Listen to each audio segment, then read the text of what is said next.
Good morning. This is Rich Nelson with Allendale doing the mid-morning comments here. Today is Tuesday, July 2nd of 2013 here.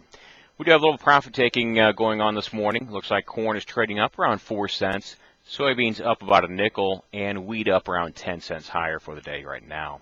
Keep in mind, as far as last night's trade, December corn did hit $5.25.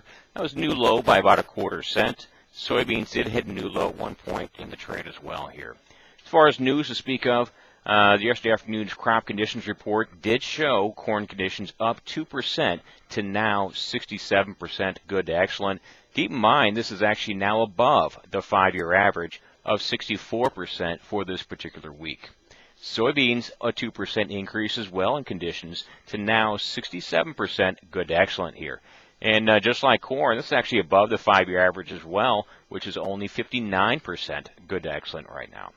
As far as spring wheat conditions, they did drop 2% to still a strong 68% good to excellent here. So there's higher conditions here reflecting the overall good weather here. Keep in mind, as far as the next 2 weeks, we also have beneficial weather lined up right now as well. Looks like for the most part, we've got cool in the west, maybe a little warm in the east, but for all areas, normal to above normal precip lined up for the next 2 weeks here. So that certainly will be beneficial for growing crops and for getting a good yield lined up right now as well.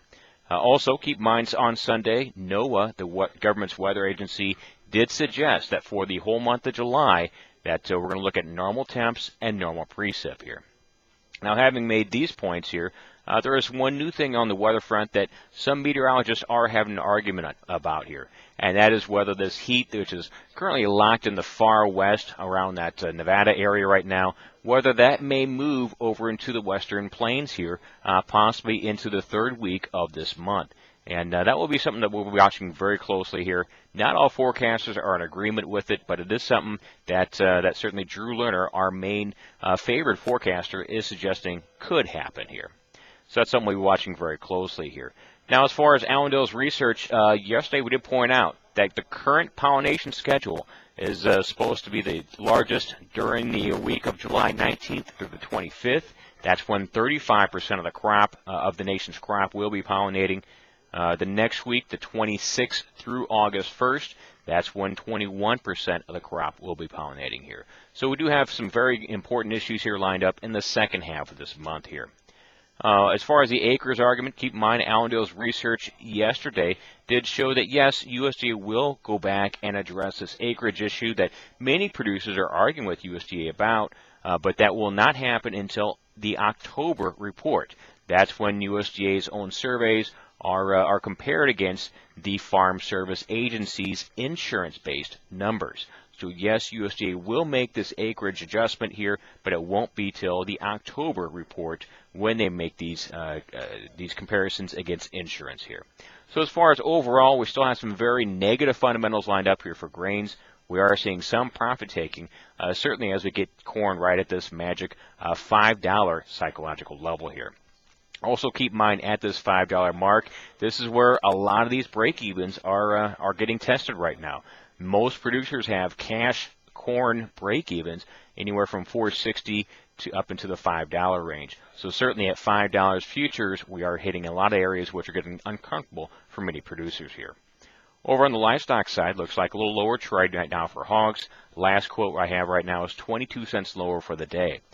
Part of this is in reaction to looks like a little more confirmation from the industry that we probably do have the year's cash high in for cash hogs. And at this point, the overnight cash pork price, the wholesale pork cutout, down $1.54 yesterday. So a little tough news to take there as well. Over on the cattle side, looks like a small bounce today, maybe 20 cents higher. Keep in mind, futures, they still have some very good enthusiasm built for them lined up. Allendale certainly points out that the fourth quarter and also the first quarter of next year will see some very tight beef supplies, tighter than the previous year levels, and that's what we're favoring all of our exciting interest in right now. For the overnight trade, we have to point out it's surprising to see this higher trade today, though. The box beef cutout did drop 86 cents for choice and $1.37 for select yesterday.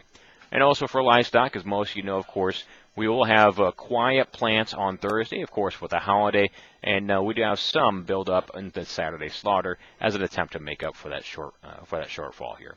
So overall today looks like maybe a little small bounce here for grains, trying to get some profit taking here. And also keep in mind, a lot of people are pointing out that seasonally in the month of July, around that July 3rd or 4th, that's typically when the July peak in temperatures is hit. So it's something that which is also we're watching closely on a psychological level here. Last piece of news here this morning. Keep in mind, for tomorrow's trade, we do have an early close at noon Central Time for grains and livestock here. So keep that in mind as well for your planning and schedules for tomorrow. So let's see what happens for today. Like I said, we have some very challenging times, and we look forward to serving you if we can here. Our phone number here at Allendale is 1-800-262-7538.